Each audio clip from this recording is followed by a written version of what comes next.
I'm not a scientist. Especially now, when people are talking about actual microchips being injected into your arm to see if you have COVID-19. I'm just a person who sits down and talks to people and has conversations with them. Ivermectin alone. What's going on, you guys? Today we have Joe Rogan getting slammed by the Humanist Report, Mike Figueredo.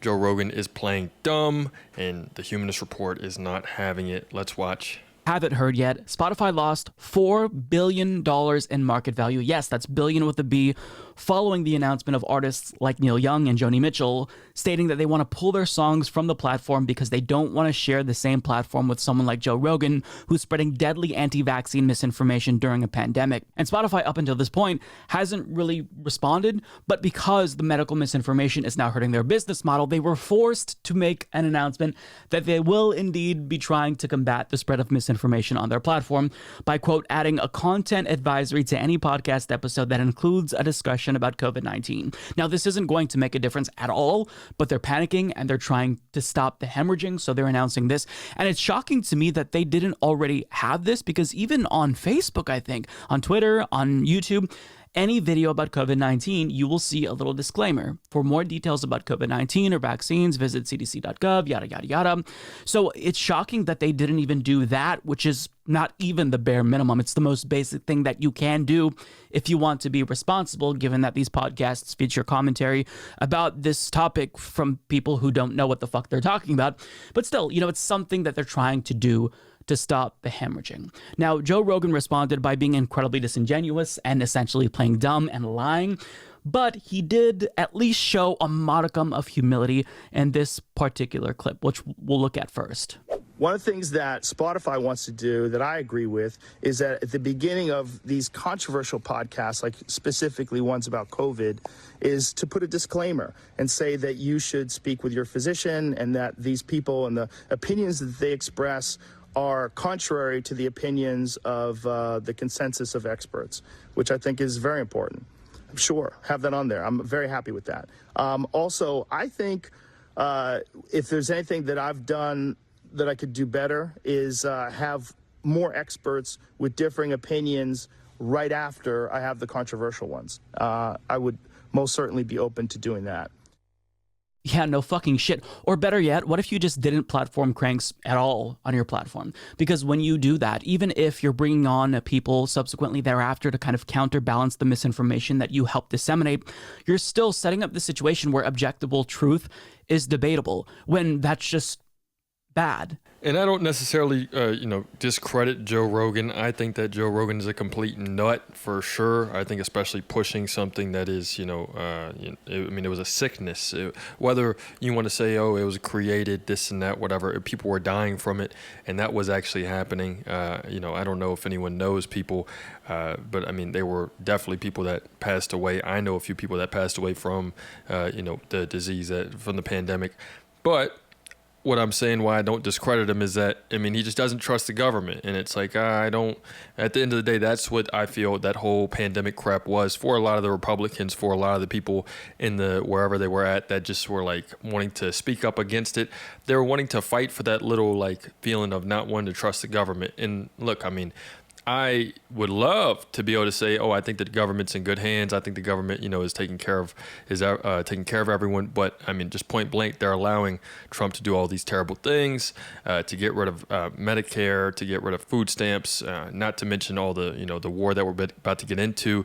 The grocery prices aren't going down. There's a good reason, I think, why people don't trust the government, and I can't really discredit them for that. Being neutral for neutrality's sake doesn't actually help propagate the spread of the truth over misinformation. It just makes these non-debatable issues seem debatable. It's the same criticism that I have with regard to mainstream media and climate change. They'll bring on a climate change denier like Marshall Blackburn and Bill Nye, and we'll get both sides, sure, but this makes it seem as if both sides are equal with respect to climate change when it's not equal. Both sides are not equal, and this bias towards neutrality implies that climate change is a debatable issue. When it's not a debatable issue, what we want is the objective truth, not to hear both sides when one side is completely batshit fucking insane and the other side is actual scientists who have studied this throughout the course of their entire lives. So that's not really going to help, but I guess it's better than nothing.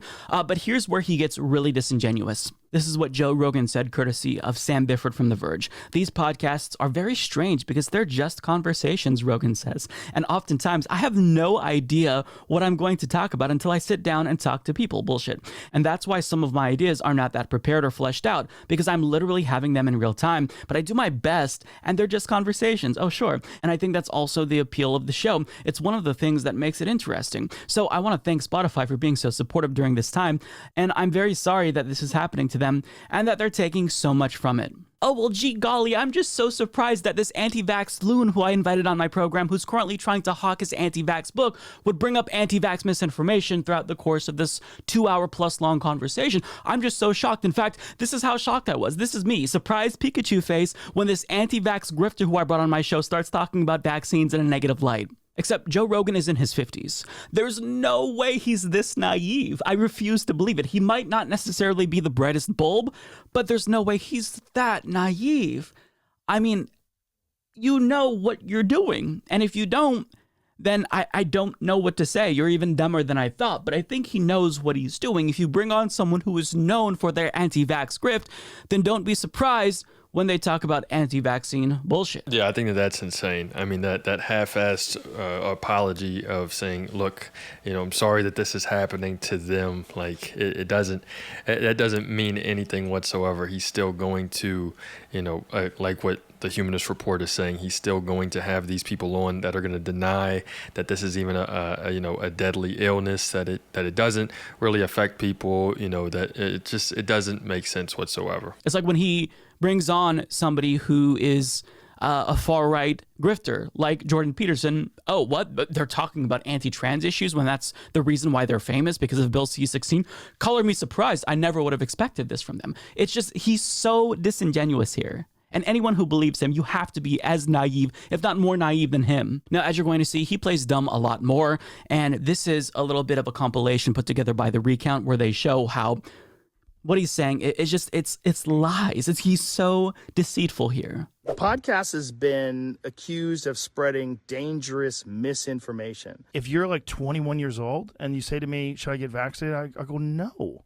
I do not know if they're right. I don't know, because I'm not a doctor, I'm not a scientist. Especially now when people are talking about actual microchips being injected into your arm to see if you have COVID-19. I'm just a person who sits down and talks to people and has conversations with them. Ivermectin alone, if properly utilized, is capable of driving this pathogen to extinction. But I try to correct them. So if you're in a high-risk area, you take it, and it'll protect you. Again, I'm not trying to promote misinformation. And they're trying to say that children need it, when they don't.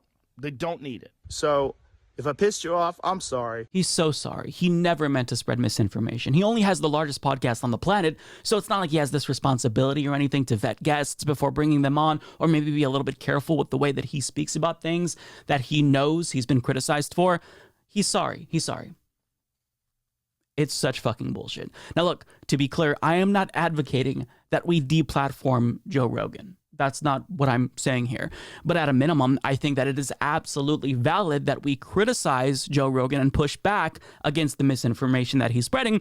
And more importantly, I do think it is important to exert pressure on platforms like Spotify, who go out of their way to promote voices like Joe Rogan. As Brian Tyler Cohen put it, Spotify isn't just hosting Joe Rogan. They signed a $100 million contract with him to host his content exclusively on their platform. This isn't about censorship. It's about the misinformation that Spotify is financially sponsoring.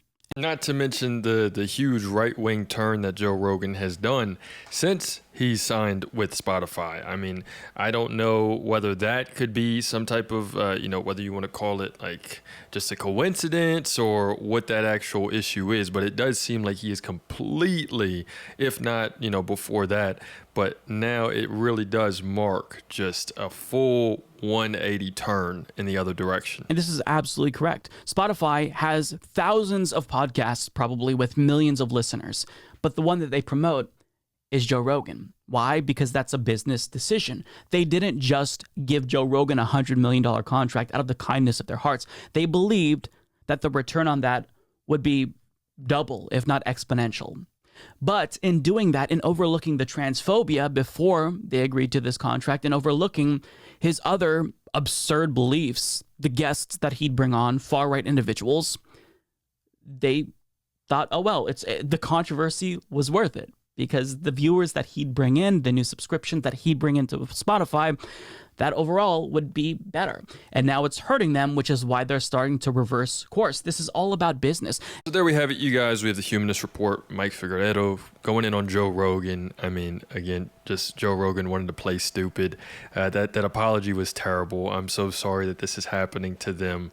You know, whenever it's like it's literally he's the one that's spreading the misinformation. It doesn't make any sense. Let me know what you guys think in the comments. It's another day in the progressive way.